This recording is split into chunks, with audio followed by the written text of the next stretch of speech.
My husband's coworker thanked me for wearing my twin's green dress to his presentation. I had never been there. My hand stopped over my keyboard. At the time Grant's presentation started, I had been visible on a scheduled video call with one of my own clients from my desk at home. Grant was my husband, and the green wrap dress the caller described belonged to Mallory, my identical twin. Could you email me the event photograph? I asked. I needed the original image before either of them knew she had called. The caller identified herself as Priya Shah, an event marketing manager at Altura. She said she had reached me through the spouse contact number attached to Grant's guest registration. When I told her I had not been at the presentation, there was a pause. I may have the wrong photograph, she said. Send what you have, please. I kept my voice level even though every instinct told me to call Grant or Mallory immediately. If there was an innocent explanation, the photograph would help me understand it. If there wasn't, warning either of them before I saw the image would give them time to coordinate one. Priya stayed on the line while she forwarded the original event email. My phone chimed less than a minute later. There were 2 photographs attached. I opened the first one. Grant stood beside a woman in a green wrap dress near the presentation screen. At a glance, she had my face, my height, and my dark hair. Then I enlarged the image. Beside her left temple was a small crescent-shaped birthmark. I did not have one. Mallory did. The dress removed any remaining doubt. I had been with Mallory when she bought it, and I had seen her wear it in a family photograph. It was hers. Then I noticed the badge clipped at her waist. Lauren Miller, my name, printed beneath Altura's guest logo, was attached to my twin while she stood beside my husband. The second image was a wider group shot. Grant and Mallory appeared together again, and the badge was still visible. Whatever explanation existed, this was not Priya confusing 2 similar women. Mallory had attended under my identity. I thanked Priya without accusing anyone and ended the call. Then I saved her email with its original attachments in a private folder protected by my personal account. I preserved the call details, including Priya's name, number, and the time she contacted me, and stored a second copy where Grant had no access. I did not call him. I did not call Mallory. 1 photograph had answered who wore my name yesterday. What I needed to know next was how many people at Altura had already met my twin and believed she was me. Where did you first meet the woman you believed was me? I asked. Priya hesitated. At one of Grant's presentations. Not yesterday's. An earlier one. And who told you she was Lauren? Grant did. He introduced her as his wife. I wrote those answers down without adding my interpretation. Priya had not guessed the woman's identity from a resemblance. My husband had supplied my name and the relationship himself. I asked what appeared on the registrations. Lauren Miller, she said. That's how Grant submitted the guest information. That's why your number was attached yesterday. Her voice had changed. She was no longer trying to solve a mistaken photograph. She was beginning to understand that the person she had met and the person on the phone might be different women. How often have you seen her? I asked. There was a pause while she checked her event records. Priya counted 2 presentations, including the one from the day before, and 3 company dinners. Then she named 2 work trips, Altura's annual conference in Austin and an awards retreat in Scottsdale. At all of those, people thought she was Grant's wife? Yes. We called her Lauren because that was the name Grant used. She wore the guest credentials, sat with him, joined the spouse activities when there were any. Nobody questioned it. Did you ever personally see anything that told you they were more than coworkers or guests? Priya took longer to answer that. They arrived together sometimes. They sat together. He included her the way people usually include a spouse. But no, I didn't see anything I would describe as proof of an affair. That distinction mattered. Priya knew Grant had introduced Mallory as Lauren and as his wife. She knew staff had accepted that identity and treated Mallory accordingly. Anything beyond that was still an inference, including mine. I gave her only what she needed to understand the error. I told her I had an identical twin and that the identifying details in the photographs belonged to Mallory, not me. I did not accuse Grant of an affair or ask Priya to confront him. Would you send me the events you remember and any photographs that are already available? I asked. Please don't alter or label anything for me. I only want the original material. Priya agreed. Before we ended the call, she asked whether she should contact Grant about the registration problem. Not yet, please. I'm still confirming what happened. A second email arrived shortly afterward. It contained Priya's event list, a link to an unedited group photo folder, and links to Altura galleries that were publicly accessible. I saved the email and its attachments with the photographs I had already preserved, then made a separate note dividing Priya's direct observations from what neither of us could yet prove. The scale was no longer uncertain. Mallory had been presented as me at dinners, presentations, and exactly 2 company trips. But Priya's list also gave me something more useful than suspicion. Dates I could compare against what Grant and Mallory had told me at the time. The oldest public gallery changed the meaning of a message I had believed for 18 months. The page was dated September 9th and labeled as an Altura partner dinner in Denver. In one photograph, Mallory stood near Grant with my name printed across her guest badge. The angle was clear enough to show the crescent birthmark beside her left temple. I opened my own conversation with Grant from that date. When I had asked whether I should keep the evening free, he had written that spouses were excluded because seating was limited to employees and business partners. Then I checked my messages with Mallory. She had told me she was spending that weekend in Breckenridge. I started a table with separate columns for the event date, the public gallery link, what Grant had told me, and what Mallory had told me. I copied the exact messages instead of summarizing them from memory. The next gallery covered October 22nd through the 24th, Altura's annual conference in Austin. Mallory appeared beside Grant in several group photographs wearing credentials that identified her as Lauren Miller. One image caught her in profile with the birthmark visible again. Grant had described Austin as employees only. His messages to me included a complaint about the long conference schedule and a reminder that guests were not invited. Mallory's messages from those same dates placed her at a styling job in Santa Fe. She had even apologized for being slow to reply because, according to her, the client kept changing the schedule. I added both conversations to the table and linked them to the public gallery.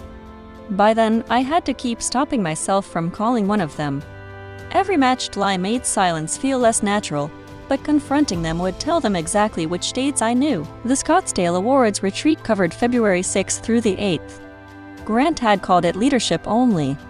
He sent me a message after arriving that said the retreat would be easier without spouses filling the schedule. Mallory had told me she was visiting a former roommate in San Diego. The Altura Gallery placed her in Scottsdale instead. She stood beside Grant at the awards reception and appeared again in a group photograph from the following day, still being identified under my name. I saved the public URLs with the original messages from my own threads. I did not open Grant's phone, his work email, or anyone else's private account. I did not need to. Their statements to me and Altura's public photographs aligned across all 3 dates. The record now established at least 18 months of coordinated travel and identity substitution. Grant repeatedly told me I could not attend while Mallory supplied a different location, then appeared beside him as Lauren Miller. It still did not prove every conclusion pressing against the edges of those photographs. A badge could prove whose name Mallory used. A gallery could prove where she stood. Neither could show what happened outside the frame. To cross that line, I needed someone who could distinguish us and say what they had directly seen. Tyler Brooks appeared near the edge of both the Austin and Scottsdale galleries. He had worked with Grant for years, but more importantly, he had been a groomsman at our wedding. He had spent that weekend around Mallory and me together. If anyone in those photographs could identify which twin Grant had brought, it was Tyler. I called him and asked whether he remembered the woman Grant introduced as Lauren in Austin. His pause lasted long enough to answer part of the question. "Why are you asking me this?" I said I had public photographs and needed to know only what he had personally observed. I did not tell him what Priya had sent or list the other events. Tyler first said the conference had been months ago. Then he said he did not want to get pulled into a marital dispute. When I asked whether he could distinguish Mallory from me, he admitted that he could. He remembered her from the wedding, including the birthmark beside her temple. In Austin, Tyler said, Grant introduced Mallory to a group of colleagues as Lauren. Tyler recognized her immediately. When he questioned Grant privately, Grant described the substitution as a private arrangement and told him not to make it awkward. Then Tyler told me what happened in Scottsdale. After midnight, near the hotel elevators, he saw Grant kiss Mallory. He watched them enter an elevator together. I assumed they were going to the same room, he said. But I didn't see that. I can't prove where they went. The distinction mattered, but it did not preserve my marriage. Grant had presented Mallory under my name, kissed her when he believed I was somewhere else, and carried the deception across 2 work trips. Before the call ended, I decided I was leaving him. I opened my calendar and scheduled a consultation with a Denver family law attorney. I was no longer collecting evidence to decide whether I should stay. I was collecting only what I needed to separate safely and accurately. Tyler asked me not to involve Altura. He said an internal scandal could spread beyond Grant and affect coworkers who had projects and clients tied to him. He was careful to say he did not speak for the company, but the request was clear. Whatever Grant had done, Tyler wanted the workplace kept outside it. I told him I was not asking him to choose what happened next. I asked whether he would send a short written account limited to what he knew firsthand. His message arrived later that day. He confirmed that he knew both twins from the wedding, recognized Mallory in Austin when Grant introduced her as Lauren, and saw Grant kiss Mallory near the Scottsdale elevators. He left out the room assumption just as I had asked. I saved his original message with the photographs and dated table. I did not contact Grant or Mallory, and as far as I knew, neither of them realized Tyler had spoken to me. I had enough evidence to leave. What I did not yet have was a protected place to land, control of my own future income, or professional guidance on separating without disturbing anything that was not solely mine. Marisol Vega began by separating what I could prove from what I believed. The photographs and registrations proved that Mallory had attended Altura events under my name. My dated messages showed coordinated false alibis. Tyler's statement established the introduction in Austin and the kiss in Scottsdale. His belief about the hotel room remained an inference, so Marisol set it aside. Then she gave me the first constraint: preserve what I lawfully had, but do not disturb joint assets or enter accounts that were not mine. A dissolution petition would begin an ordinary process involving filing service and financial disclosures. It would not instantly end the marriage or guarantee any particular division of property. Marisol advised me to copy records I was entitled to access, document the condition of shared property, and leave disputed belongings for the normal process. She specifically warned me not to empty, freeze, or conceal money from our joint account. Grant's conduct did not turn everything we owned into mine. That afternoon, I made a list of what was actually personal. I secured my passport, birth certificate, social security card, personal work laptop, copies of our tax returns, insurance information, and household records already available to me. I did not open Grant's work email, search his private financial accounts, or try to find additional evidence on his devices. I changed the passwords on my own email, cloud storage, payroll portal, and personal accounts, then enabled two-factor authentication on each one. The evidence archive moved into protected storage connected only to my account. I opened an individual checking account and scheduled my future salary deposits to go there. I left the existing joint balance untouched and available for the mortgage, utilities, and other ordinary household bills while Marisol reviewed the next steps. Protecting income I had not yet earned was different from secretly taking money we already shared. For the first time since Priya's call, every task in front of me was administrative rather than investigative. An immediate confrontation might have produced an admission, but it also would have warned Grant before I had somewhere else to live. I was not willing to negotiate my exit from inside the same house after showing him all my evidence. I found a short-term apartment with availability the following week and arranged the application and move-in details without signing the lease yet. Then I called my friend Naomi Chen. I told her I was leaving Grant, asked whether she could help me move when the apartment was secured, and gave her a protected backup copy of the photograph's timeline, messages, and Tyler's statement. By the end of the consultation, the sequence was clear: secure my identity, protect my personal access and future paycheck, establish a separate residence, move only what was clearly mine, and file before Grant learned why. I signed the short-term lease the next morning. By lunchtime, I had the keys and a separate address. My payroll portal also confirmed that my next paycheck would go to my individual account. The money already in our joint account stayed where it was available for the mortgage, utilities, and other scheduled household expenses. Grant had told me about his 3-day Altura offsite before Priya ever called. While he was away, Naomi met me at the house with boxes and her SUV. We moved my passport, birth certificate, social security card, medication, personal work equipment, clothing, and the other belongings that were clearly mine. Marisol had warned me that moving out was not the same as dividing the property. I left the furniture, appliances, shared electronics, and anything either of us might dispute. I did not take Grant's documents or search for more evidence while he was gone. Before we left, I photographed every room, including the closets and cabinets containing shared property. I made a simple inventory of what I had taken and what remained, then saved the photographs and list in my protected personal storage.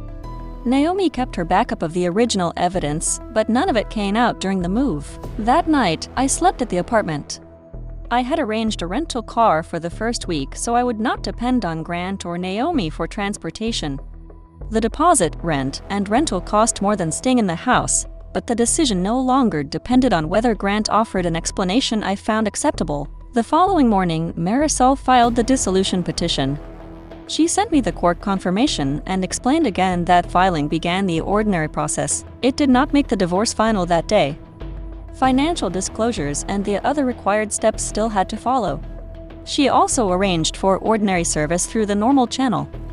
There would be no delivery at the Altura offsite and no attempt to embarrass Grant in front of his coworkers. Only after the court confirmation reached me did I ask Grant to meet me at the marital home when he returned. I did not tell him why. I told Naomi the time, arranged for her to remain nearby, and agreed to leave by a specific hour whether the conversation was finished or not. My phone, keys, and transportation would stay with me. My future paycheck was protected without disturbing the joint balance. My personal property was out, the shared property was documented, I had a separate home, and the petition had been filed. Grant could still deny what I had found or try to minimize it, but his explanation would no longer determine whether I was allowed to leave. Grant looked at the one-page timeline before he looked at me. I set a copy of the March presentation photograph beside it. The original files remained in my protected storage, with Naomi still holding the backup. I pointed to the badge on Mallory's green dress. "Why did you register my sister under my name and introduce her as your wife?" He started by saying the badges were informal. I asked the question again. Grant admitted that he had taken Mallory to company functions as Lauren Miller more than once. He confirmed the dinners, Austin, Scottsdale, and the presentation. When I asked whether they were having an affair, he said it had been going on for about 2 years. He did not sound proud. He sounded desperate to reduce the size of what he had admitted. He called the substitutions private and harmless.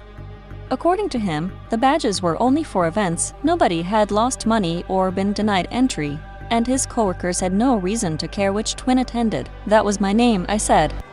"You used it to make her your wife in public." Grant said he had wanted the stability of our life at home while also wanting what he described as Mallory's social ease-at-work events. He claimed she enjoyed the dinners and presentations more than I would have and made those situations feel exciting instead of routine. That was his explanation. It did not change the false registrations, the coordinated alibis, or the affair he had just acknowledged. Then he asked if I had already moved out. I told him I had, and that the dissolution petition had been filed. Future communication about the house, finances, and the case could go through Marisol. He moved from apologizing to asking why I had not given him a chance to explain before filing. I reminded him that I was listening to his explanation now. It still did not give him the power to reverse my decision. When I said Altura's records could not continue identifying Mallory as me, Grant accused me of trying to get him fired. He said involving his employer would turn a private matter into a public punishment. "I am not promising what I will send or what Altura will do," I said. "I am telling you that you do not get to keep my name attached to events I never attended." My departure time arrived, so I ended the meeting and left. Grant contacted Mallory before I reached my apartment. She called from her own number, then again after I declined the first call. Mallory said nobody had noticed the difference, as if successful deception proved there had been no harm. She acknowledged that the affair had lasted nearly 2 years. She said she had enjoyed stepping into what she called the polished, visible version of my life, and that being accepted so easily had made it simple to continue. I did not debate her explanation. I sent one written message. She was not to call, text, email, contact me through social media, come to my home or workplace, or send messages through relatives. If a future family event might include both of us, separate arrangements had to be made with me in advance. Otherwise, there would be no contact. I saved the message, blocked her number and accounts, and forwarded Grant's next marital logistics message to Marisol. The separation remained complete. My email to Altura had one purpose: correct the use of my name. After Marisol reviewed it, I sent it to the contact responsible for employee and guest records. By then, I was living separately and the dissolution petition had already been filed. The first sentence stated that I had not attended the listed events. I identified the September partner dinner, the Austin conference, the Scottsdale retreat, and the March presentation. I stated that Mallory had attended under the name Lauren Miller, and that I had never authorized her to use my name. I attached only the March event image showing her badge. I offered to verify my identity if Altura needed it. I did not mention the affair, characterize the conduct as criminal, ask the company to discipline Grant, or copy his coworkers and clients. I saved the exact email and attachment with my evidence. I told Tyler that I had submitted a factual correction and that I was not asking him to support it. He repeated his concern that any workplace fallout could spread to his team, active projects, and clients. I understand, I said. That is why I corrected my identity and left employment decisions to Altura. He did not withdraw his concern, and I did not ask him to approve my decision. Altura acknowledged the email that afternoon. The response said the company would amend or annotate the affected guest records and review its own event and travel records internally. It offered no conclusion about Grant and promised no particular employment action. Grant began messaging me soon afterward. He said I had turned a private betrayal into a campaign to destroy his career. He accused me of seeking a firing while pretending to request a correction. The preserved email said the opposite. It requested no firing and described no affair. It identified events I had not attended, stated that Mallory lacked permission to use my name, and left the company to decide what its own records required. I saved Grant's messages and forwarded anything related to the divorce to Marisol without arguing with him. Then my mother, Diane, called to say Mallory had contacted her and my father, Mark. Mallory had described the rupture as a private mistake that I was making public. Diane wanted to understand what had actually happened, but I would not turn either parent into an investigator or use them to carry messages back to Mallory. I sent both of them the same limited packet: the photograph showing Mallory wearing my badge, the dated event timeline, and a copy of the no contact boundary. I told them the documents were for their understanding, not for distribution, and that I would not discuss the situation through Mallory or any other intermediary. Diane called me after reading the packet. She said she believed the documents and would not ask me to reconcile with Mallory for a birthday, a holiday, or the appearance of family unity. She would not carry messages, arrange a surprise meeting, or tell me to keep the use of my name private. My father called separately. Mark said the dates and photographs left no room for Mallory's version of a private misunderstanding. He would not pressure me to share a room with her or pretend nothing had happened for the sake of a family photograph. They later told Mallory the same thing. Neither of them would serve as her messenger or create an accidental encounter. They were free to maintain their own relationship with her, but they accepted that my relationship with her had ended. Altura contacted me again while the dissolution was moving through the ordinary disclosure and review process. Its written response confirmed that the affected guest records no longer identified Mallory as Lauren Miller. The company said its internal review remained confidential. That was the only employment answer I received. I never learned whether Grant was warned, reassigned, disciplined, or left alone, and I made no claim about any of those possibilities. What had changed was verifiable. He could no longer introduce Mallory as me without contradicting corrected company records, the event photographs, and coworkers who already knew how she had been presented. I saved Altura's confirmation with the original correction. Grant's accusations continued for a while through communications Marisol handled. The legal process did not accelerate because of the affair or the false guest records. We completed the required steps, dealt with the property and financial issues through counsel, and waited for the court process to run its course. 7 months after Marisol filed the petition, the dissolution was finalized. There was no dramatic courtroom declaration and no instant punishment attached to it.